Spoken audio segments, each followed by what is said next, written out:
update sa Catanduanes dahil nga gaya ng sinabi natin kanina, patuloy ang tanong ng ating mga kababayan, ano na nangyari dyan sa Catanduanes. Makakausap po natin ngayon. Let's get an update from Catanduanes. On the line now is Senator and Philippine Red Cross Chairman Richard Gordon. Senator Gordon, magandang umaga po sa inyo. Kayo na po ang aming tinawagan dahil nga meron kayong update sa Catanduanes, sir. That's all right, Pinky. I'm always available. We have a satellite phone set up there, and soon we'll have a single sideband as well. The satellite phone has been sending us snippets of what's happening. And no matter what I'm about to tell you, dapat makita nyo, visual pa lang ito, hindi pa technical ang assessment. No?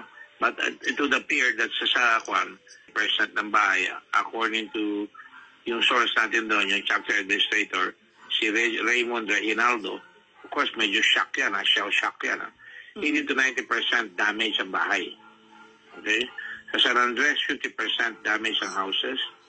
Sa bayan ng Bato, 80% damage ang houses.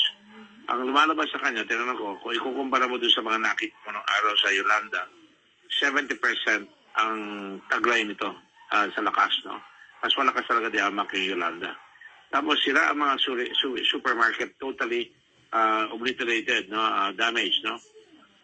Tapos nag-transfer na siya ng blood doon sa Catanduanes para tinamaan rin yung aming headquarters doon, no? Yung chapter building, no? Major roofing damage at sa airport, sa seaport, makakalipad naman doon. So we will try to get there as soon as we can.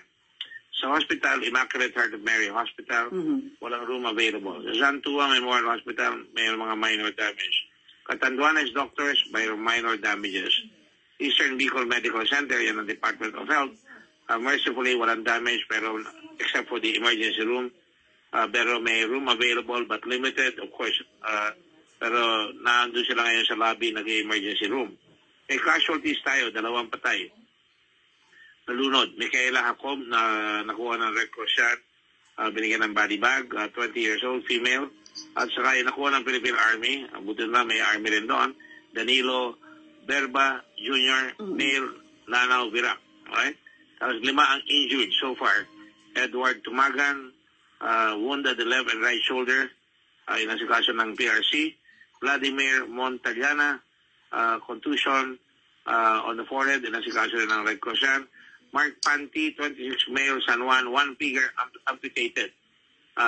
Yan, galing sa Municipal Disaster Risk Reduction yan. Sa Cristina Abundo, female, San Pablo, may tama sa tuhod, no? At saka si Jose Ray, 74 years old male, wound sa eyebrow. So, siguro natatamaan sila, no? Now, ang kailangan namin ipadala dyan ngayon, we are augmenting with a lot of personnel because I'm assuming that all the rest of the towns are badly damaged. So, ang unang kuha natin ay communications. I-improve natin ang communications. Maglalagay tayo ng repeater para lahat ng 11 towns can call one another. We're trying to get the satellite phone connected to a computer. I'm appealing to Globe and Smart to fix up their internet services para we can get more detailed pictures, etc. And of course, we're going to try and bring other equipment there like fuel. Walang fuel lahat ng kasulinahan, sira. At lahat ng tubig, wala. So we're putting up our own water system na gagawa kami ng water, including desalination. We have a portable desalination machine. Pero maliit lang yun. Pero malaki dyan yung mga element na machines namin na pwedeng gamitin sa bawat bayan at maglagay ng mga bladder para magkaroon ng tubig yung mga tao kagad. And we're sending maybe 3 to 4 water tanker trucks na 10,000 liters na iikot. And then we're sending 1 fuel truck. Kinausap ko si Ramon Ang, sa ating kaibigan na Presidente ng San Miguel. And he will be sending also tanker, water tanker na pwedeng gamitin na depot ng fuel. At saka yung isang fuel, yung Phoenix, no? Magpapadala rin sila ng fuel sa Red Cross para umandar naman yung mga tao doon. At para yung mga generator, dadali namin siguro mga 24 generators na ikakalat natin doon sa bawat bayan para makapag-charge na tinatawag nating mga cellular phones, ilaw, etc. No? We'll try to get bigger generators para hindi matatarang yung generator kasi kaya dalawa bawat bayan para makakapahinga yung isang generator pagka hindi naman pwedeng patakbo yung magdamag hapon yan.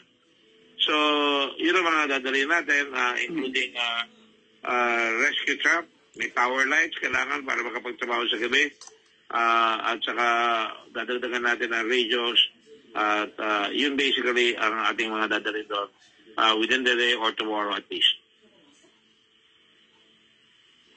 Hello? Okay. Senator and Chairman Richard Gordon. Sir, yes, maraming salamat po for giving us an update. Big help, sir, dahil marami nga, as I mentioned, wondering what happened to Catanduanes dahil dun nga po yung unang landfall. We'll continue to get more updates from you, Senator, within the day and maybe even tomorrow. Thank you so much for your time. Thank you.